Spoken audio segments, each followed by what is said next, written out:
हाथ भिड़ेगा आपकी थाई में और आप पड़ोगे नीचे। अगर आपको स्प्लेंडर चलानी है तो यार स्प्लेंडर ही चला लो। स्प्लेंडर में बुलेट की चीज़ें लगवा के कैसे चलाओगे मुझे समझ नहीं आता है। उसका सबसे ज़्यादा जो इम्पैक्ट पड़ता है वो पड़ता है हेड पे, बुलेट के इंजन के हेड पे। अब भाई बुलेट का काम इंजन का काफ़ी महंगा होता है, जो लोग जानते होंगे।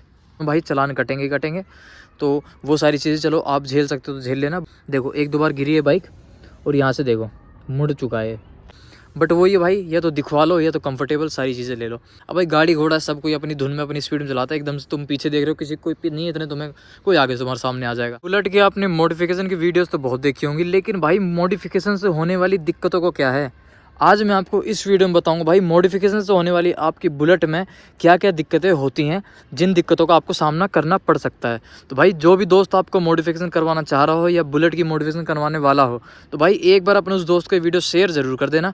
और जो भी बुलेट मॉडिफिकेशन का शौक रखता है या बुलेट का शौक रखता है उसको भी शेयर कर देना भाई। तो इस वीडियो में आपको डिटेल में बताने वाला हूँ भाई बुलेट मॉडिफिकेशन करवाने के बाद आपकी बुलेट में क्या क्या दिक्कतें आपको देखनी पड़ेंगी, चाहे फिर आपका पुराना मॉडल बुलेट का हो या नया मॉडल बुलेट का हो, दोनों में ही सेम ही मेजर प्रॉब्लम्स आपको देखने को मिलेंगी। फिलहाल जिस बाइक के ऊपर मैं ये वीडियो बना रहा हूँ ये है इलेक्ट्रा रॉयल एनफील्ड 2010 का मॉडल 350। वैसे तो इस बाइक में ज़्यादा कुछ मॉडिफिकेशन नहीं हुई है, मेजर मेन चीज़ें हुई हैं, लेकिन उसकी वजह से भी आपकी बुलेट में क्या क्या दिक्कतें आपको झेलनी पड़ सकती हैं भाई, उसी बारे में एक बार बात कर लेता हूँ। बाकी चैनल पे जो भी अभी नया है पहले एक बार चैनल को सब्सक्राइब कर लेना, वीडियो को शेयर कर देना और लाइक तो कर ही दो भाई। तो आ जाओ फटाफट से पहले बात कर लेता हूँ मैं कुछ मेजर्स ऐसी दिक्कतों का जो मुझे सामना करना पड़ा है, जो आप लोगों को सामना करना पड़ सकता है भाई। फर्स्टली जो कि बुलेट लेते ही सबसे ज़्यादा लोग करवाते हैं भाई एलॉय चेंज। भाई एलॉय चेंज करवाने में वैसे तो मेजरली कोई दिक्कत नहीं आती है, लेकिन जो एक सबसे बड़ी दिक्कत आती है वो आती है भाई आपका माइलेज का। बाइक की एक तो माइलेज कम हो जाती है, अगर आप कुछ थोड़े अच्छी क्वालिटी के डलवा लोगे उससे भी इम्पैक्ट तो पड़ेगा ही पड़ेगा। जो आपके तिल्ली वाले होते हैं उनसे तो इतना इम्पैक्ट नहीं पड़ता है, वो आपकी जो कंपनी क्लेम करती है वो हो जाती है। लेकिन जब आप इसमें एलॉय डलवा लेते हो तो उससे आपकी माइलेज भाई काफ़ी इम्पैक्ट पड़ती है। बाई चांस जैसे अभी 25 से 30 का माइलेज दे रही है तो उसके बाद आपकी ऑलमोस्ट 5 किलोमीटर की माइलेज घट जाती है। ये आपको मेजरली दिक्कत देखनी पड़ेगी। अब अगर मैं नेक्स्ट की बात करूं कि भाई चलो आपने एलॉय चेंज करवा लिया, एलॉय के आपको नुकसान पता है कि भाई माइलेज ही तो घटेगी ज़्यादा क्या होगा, और हाँ टायर वायर भी चेंज होता है भाई, वो एक अलग कॉन्सेप्ट है, उसके बारे में कभी डिटेल में बात करेंगे। तो ये माइनस पॉइंट है आपके एलॉय चेंज करवाने का। सेकेंडली जो बुलेट में सबसे ज़्यादा मैंने मोस्टली देखा है, ऑलमोस्ट मैंने 95% लोगों को देखा है कि वो इसका साइलेंसर चेंज करवाते हैं। तो भाई साइलेंसर चेंज करवाने के क्या क्या नुकसान होते हैं वो बताता हूँ। एक तो होता है नॉइज़ पोल्यूशन, जो कि जिसकी वजह से आपको पुलिस रोकेगी ही रोकेगी, चालान कटेंगे ही कटेंगे। चलो ये भी एक मुद्दा हो गया, आपको उससे कोई फ़र्क नहीं पड़ता भाई, मोटी पार्टी को पैसे वैसे कोई कमी नहीं है। अब भाई साइलेंसर तेज़ भगाओगे आप तो साइलेंसर में से लाउडर से तेज़ आवाज़ निकलेगी ऑब्वियसली, उसका इम्पैक्ट इसमें पड़ेगा। फिर अब आपके हाथ में खुजली होएगी कि पटाखे फोड़ते हैं चलो, क्योंकि लाउडेस्ट आवाज़ है और पटाखे फोड़ के लोगों को और परेशान करना है। फिर भाई आप इसको ऐसे करोगे चलती बाइक पे फुल स्पीड में, उसका सबसे ज़्यादा जो इम्पैक्ट पड़ता है वो पड़ता है हेड पे, बुलेट के इंजन के हेड पे। अब भाई बुलेट का काम इंजन का काफ़ी महंगा होता है, जो लोग जानते होंगे।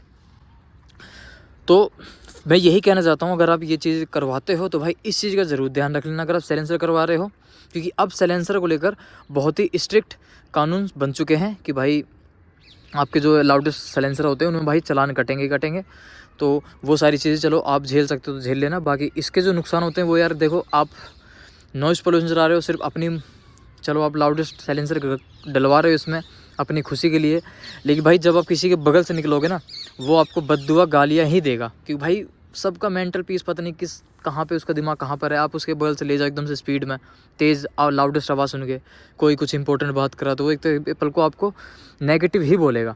तो एक तो ये भी भाई इसका नेगेटिव पॉइंट है देखो मॉडिफिकेशन करवाने के। अब भाई चलो ये हो गया, अब तीसरी बात कर लेता हूँ मैं लेग गार्ड की। अब जो सबसे पहले जो कंपनी लेग गार्ड देती है वो लेग गार्ड नहीं पसंद है, और हाँ ये जो मॉडिफिकेशन है मैं बता रहा हूँ मुझे भी पर्सनली पसंद है, बट हमें वही चीज़ करनी चाहिए जो सबके लिए ठीक हो, क्योंकि सिर्फ अपना फ़ायदा नहीं देखना ना भाई। लेग गार्ड से क्या होता है, लेग गार्ड आप जो सिंगल रोड वाला होता है नहीं, देखो ये एक दो बार आपकी बाइक गिरेगी ना, अगर ये ज़्यादा मजबूत नहीं है, वैसे ज़्यादा मजबूत क्या ही होगा, इतनी हैवी बाइक है, ये एक डंडा कहाँ तक संभाल लेगा। देखो एक दो बार गिरी है बाइक और यहाँ से देखो मुड़ चुका है।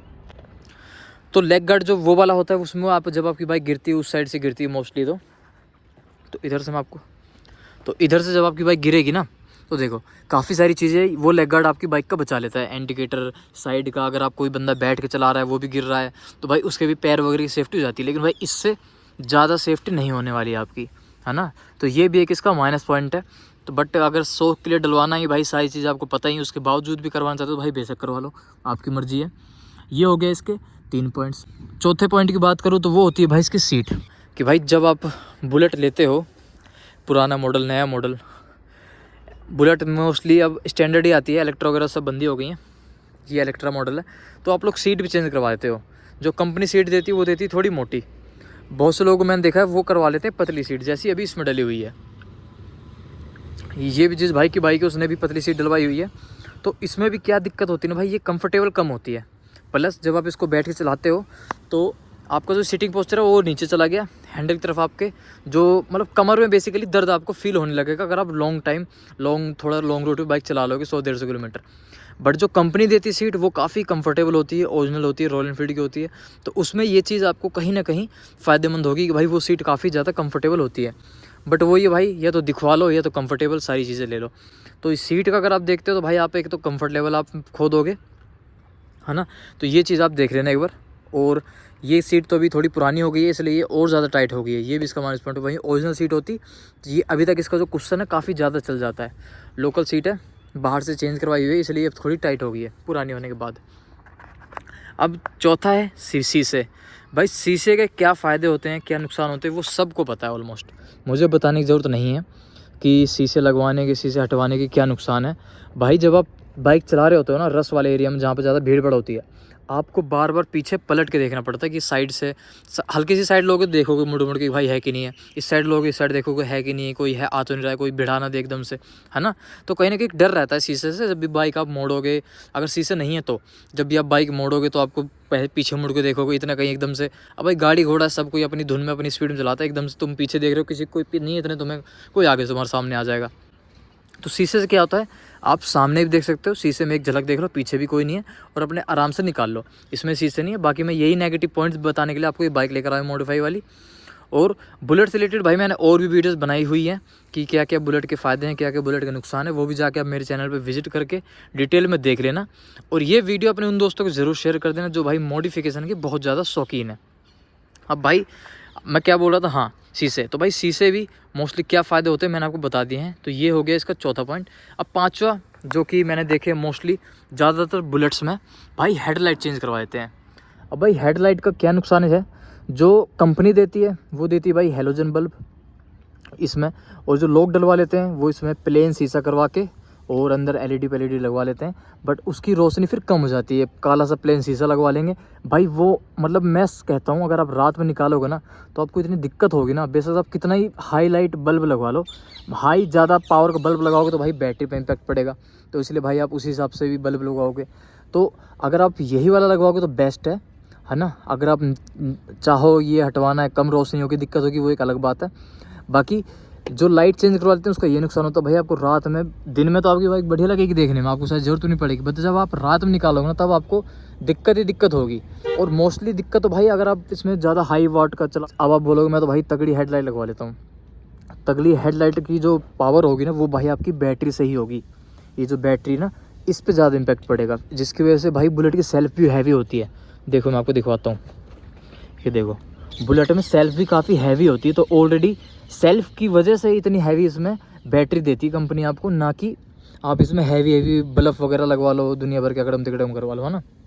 तो कोशिश यही करना भाई, आपकी बाइक है, आपने मेहनत से ली है, आपने अपने माँ बाप के पैसों से ली है, तो भाई उसकी रिस्पेक्ट करो, उसको जितना हो सकता है डिसेंट रखो, अपने कंफर्टेबल रहो जितना हो सकता है, अपने कंफर्ट को सबसे नंबर 1 लो, है ना। अगर आपको हेडलाइट की वजह से डिसकम्फर्ट लग रहा है तो भाई उसे हटवा दो, मैं यही सलाह दूंगा।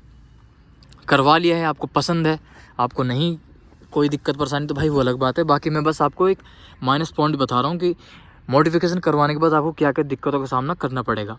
अब भाई कुछ लोग करवाते हैं बैटरी से वायरिंग वगैरह छेड़छाड़, रिले पिले लगवा लेते हैं, उससे फिर क्या होता है भाई वायरिंग, एक भी वायरिंग अगर आपकी शॉर्ट हो गई बुलेट में तो भाई मिस्त्री पूरी बुलेट खोल डालेगा, सारी वायरिंग खोल डालेगा।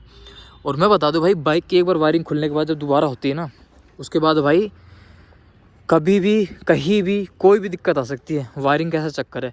तो कोशिश यही करा करो ज़्यादा वायरिंग से छेड़छाड़ ना हो, जितना हो सके भाई अपने सिंपल लाइट बल्ब रखो, जो डिसेंट, क्योंकि कंपनी जो देती है वो भी डिसेंट होते हैं भाई।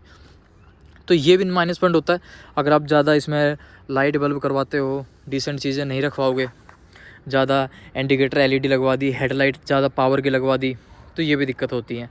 पांचवा पॉइंट है अपना ग्रैब हैंडल, जो कि बुलेट लेते के साथ जो कंपनी देती है ग्रैब हैंडल, ये तो बाहर से लगवाए हो बाद में, बाकी कंपनी भी कुछ इसी तरीके के देती है, वो यहाँ तक लगा होता है इस तरीके का कुछ आपने देखा होगा। तो भाई लोग उसको भी हटवा देते हैं। उसका भी माइनस पॉइंट मैं बताया तो मैंने जो लाइव देखा हुआ है, ये मैं कोई अपनी आप से नहीं बता रहा हूँ, मैंने खुद मैं चला रहा था पीछे मेरे साथ, मतलब लाइव एक्सपीरियंस है भाई। ये रहेगा ना आपके पीछे, आप 3 लोग बैठोगे, थोड़ा दिक्कत होगा, बट क्या होगा आप बैठ रहे होगे, वो थोड़ी सी एक आपका सपोर्ट हो जाता है कि चलो 3 लोगों पीछे, वो थोड़ा संभाल लेता है। उसमें से एक थोड़ा हैवी था भाई, थोड़ी सी बाइक स्पीड में हुई थी, छोटा सा ब्रेक कराया था, उसकी वजह से उस पीछे वाला बंदा था वो भाई बैठ के यहाँ आ गया था इस वाली हेडलाइट के ऊपर, इसकी वजह से बच गया था, अदरवाइज नीचे जाता। तो भाई ये भी एक इसका माइनस पॉइंट है, अगर आप इसको हटवा लेते हो तो भाई 2 में भी दिक्कत हो सकती है। बाकी इसका फ़ायदा काफ़ी होता है ना, क्योंकि जब 3 लोगों का आप खुद देखोगे, जब 3 लोग इसमें बैठोगे ना आराम से, तो ये काफ़ी सपोर्ट कर लेता है। या 2 लोग भी बैठोगे तो बिना पकड़े आप एक दूसरे को बैठ जाओगे नॉर्मली, 2 लोग भी। अब एक नुकसान जो मैंने मोस्टली देखा, लोग बाग हैंडल चेंज करवा लेते हैं बुलेट का, स्प्लेंडर का लगवा लेते हैं। अब स्प्लेंडर का हैंडल बुलेट में आप लगवा रहे हो, मुझे तो सेंस ही समझ नहीं आता भाई क्यों लगवा रहे हो। स्प्लेंडर, अगर आपको स्प्लेंडर चलानी तो यार स्प्लेंडर ही चला लो। स्प्लेंडर में बुलेट की चीज़ें लगवा के आप कैसे चलाओगे, मुझे समझ नहीं आता है। मेरे मतलब मैंने जो देखी हुई हैं जिनमें लगा हुआ भाई, उसमें पता क्या दिक्कत आती है, जब स्प्लेंडर आपका हैंडल लग जाएगा ना, देखो मैं एक बार बैठ के दिखाता हूँ, ये है ओरिजिनल रॉयल एनफील्ड का हैंडल। देखो पूरी बाइक कट रही है, कहीं से कहीं तक हैंडल कहीं टच नहीं होगा, देखो टंकी में है ना ही मेरे पैर में टच होगा, देखो।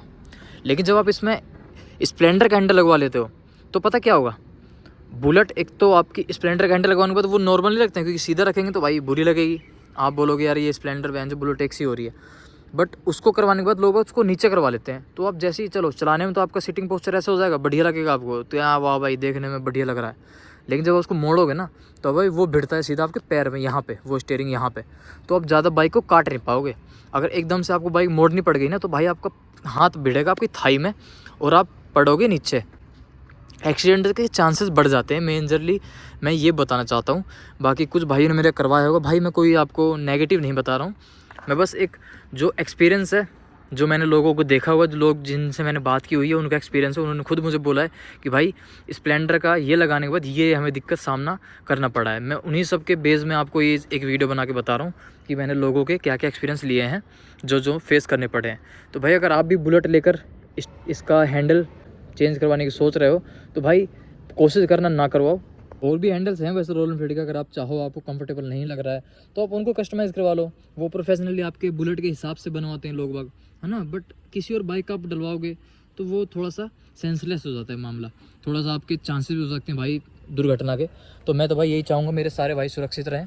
तो दोस्तों यही कुछ पॉइंट्स थे इस वीडियो में। कोई पॉइंट अगर मेरे से रह गया हो तो एक बार कमेंट सेक्शन में बता देना, मेरे उन भाइयों की मदद हो जाएगी जो भाई मॉडिफिकेशन करवाने की सोच रहे हैं, जिनको मालूम नहीं है कि मॉडिफिकेशन के क्या क्या नुकसान होते हैं।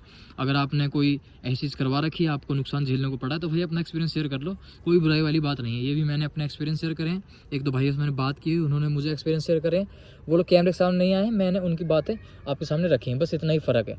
तो दोस्तों यही था इस वीडियो में। बाकी वीडियो आपको अच्छी लगी हो तो एक बार वीडियो को लाइक कर लेना, चैनल को सब्सक्राइब तो कर लिया होगा आपने, और दोस्तों को शेयर भी कर देना जो भी मेरे भाई इसमें से जुड़ी हुई एक भी मॉडिफिकेशन करवाने के बारे में सोच रहे हैं। और देखो पुरानी सीट को ये भी निकलने लगता है, अब इसकी सीट चेंज करवानी पड़ेगी बाइक ओनर को। तो दोस्तों मिलते हैं नेक्स्ट वीडियो पे, अभी के लिए प्यार बनाए रहें, वीडियो को लाइक कर ले, सब्सक्राइब कर ले। जय श्री राम।